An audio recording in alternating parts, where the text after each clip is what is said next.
And so if you're doing those 3 categories, you're metabolically going to be healthy, your bones will be healthy, your joints will be healthy, and your brain will stay healthy. Started when I was 59 to start to it really seriously get into strength training. Yeah. Okay. And my dad, I got him when he was 89 started on. Sure. but it really has changed my life. And I was sort of shocked at how much I ended up enjoying it, liking it, and how much of a difference it's made, and how much more I focus on it than I did when I was younger, and particularly even more than cardio. So Can you talk about how our training should evolve as we get older? If you think about this idea we've been talking about a lot, antifragile, here's what this means. You want ability to do wild stuff, climb a mountain, work all day. Great. Even lower level than that. If you want to survive, your body has to have certain physiological capabilities. It needs to be able to produce and utilize energy. It needs to be able to recover. It needs to be able to move through space. So then back engineering, what training do I have to do to fill in that gap? That's how I always think about this question. Number 1, this is basic physical activity. I don't even mean structured exercise. This is step count. This is, are you moving throughout the day? Because you can train and do all the lifting of weights and all the cardio.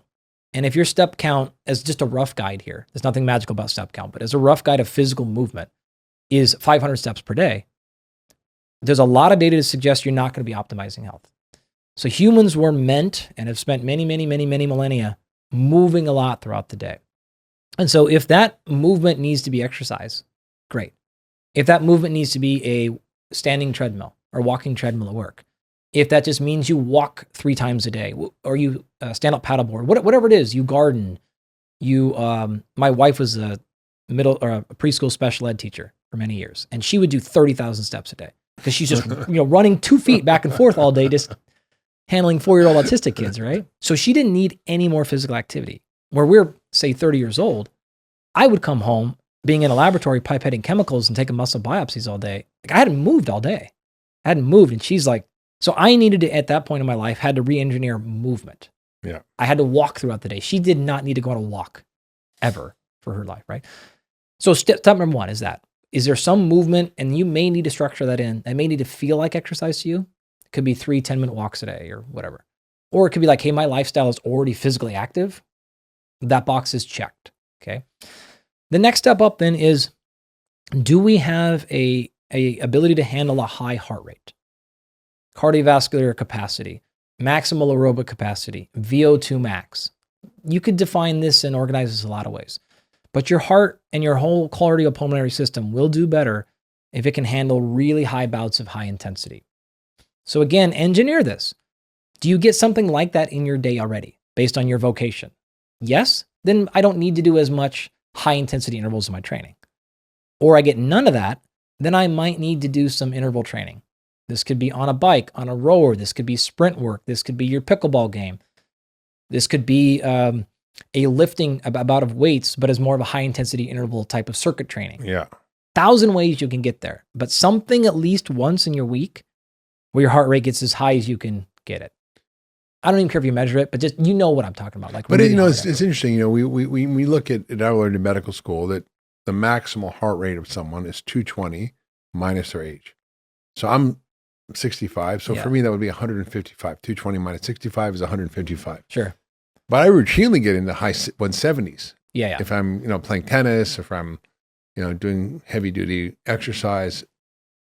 So the body can do more, right? Well, so you know how the 220 It doesn't mean I'm 6, right? Yeah. I'm not sick. You know how 220 minus your age was developed, that equation? I don't actually. So it's like a lot of science. It's not as rigorous as one would think. It's a rough guide. I'm still routinely over 200 beats per minute. I'm not 20 years old. Yeah. Right. We've had elite endurance athletes, who their VO2 max is well below, or their max heart rate's well below predicted. So they are a 25-year-old, but their max heart rate's 170. And their elite VO2 max is 75, 80, right? World record holders, things like that. Yeah. So your maximum heart rate, that number 220 minus your age, the story, the lore is that was actually written out on like the back of a sheet on a plane ride. So a couple of guys were headed to a conference and they had to have some way to kind of present something. And they're just like, 220 minus your age, and like ran some numbers, like, yeah, that works out pretty well. And it's like, oh, that busts that myth. Yeah, it's not, we could do that with actually a lot of physiological numbers. But it does matter, like when you get older, to do more strength training, doesn't it? Well, we haven't got there yet, but yes. So baseline physical activity. To get your heart rate up to a good amount. Not even heart rate up, like the low physical activity. This is zone 1, zone 2, zone 0. I don't care what zone you have. Just moving. You have to move because you have to actually engineer the ability to create low levels of energy very consistently, right? Yeah. People that can do this stuff all day don't have lows of energy. They're not tired or exhausted all day. People that don't, that sit all day, they're way more likely to be that person that's exhausted all the time. Because their mitochondria don't work as well. It's everything. Mitochondria is one way to explain it, but it's a whole cascade of physiological things that just don't work very well. Mm-hmm. So baseline physical activity, low level physical basically, activity. what you're saying is human beings, just like food, require exercise to function properly. Yeah. Now you move up to that higher intensity stuff. Then you have to say, okay, great. Cellular stuff is okay. Endocrine system's probably okay. Lymphatic system's probably okay. Immune system's probably okay because I'm doing my physical activity. Things are moving, things are pumping, things are functioning. I'm keeping my brain alive, we're flowing. I got high heart rate up, so that kept my left ventricle functioning well. It kept my aorta, like the physical structures of your heart and lungs go great. But you haven't really taken care of muscle health yet. So skeletal muscle, very specifically, is not going to respond optimally to those first two things I said. You don't have to, but if you look at, there's lots of research on lifelong strength trainers, lifelong endurance athletes. Yeah. Neither one of them are up at their best. Meaning if all they do is strength training or all That's they right. do is cardio. We've done this research in our lab with twins, right? So monozygous twins, exact same DNA with different things. And when you look at the folks who don't lift weights, they don't tend to have as high muscle quality. They start to lose power and speed more frequently. This is a problem as you age successfully because now your reaction time slows down. Your ability to catch yourself from a fall slows down because you don't have speed and foot power and the eccentric strength to catch yourself and brace and stop the fall. And a whole host of things happen. Mm-hmm.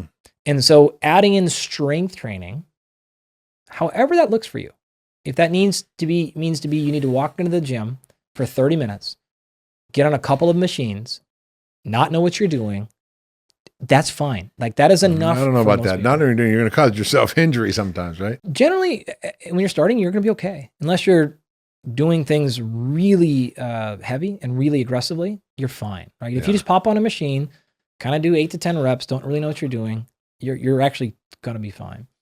But having some component in those 3 domains, now by doing that, you've also probably built some proprioception, some balance. Hopefully you're going through full range of motion. So now you're working on flexibility and mobility. Because every time I talk about things like this, people are like, you don't talk about flexibility ever. I'm like, well, you don't need to necessarily go out of your way to train it if you're moving properly. If you're lifting weights in a full range of motion, then flexibility is in large part taken care of. If you want to add some more on top of that, great. Yeah. All for it. Like, go ahead. If you want to, if that means yoga, awesome. If that means stretching, great. Pilates, like fine, all those. But from a physiological need to survive, those are the things. They keep all those systems intact. And there's ample research now on the brain.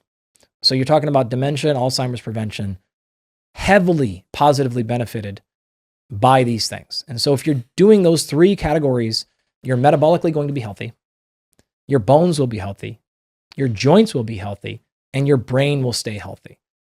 That is going to be our massive quadfecta for staying alive for a long time. If you love that last video, you're going to love the next one. Check it out here.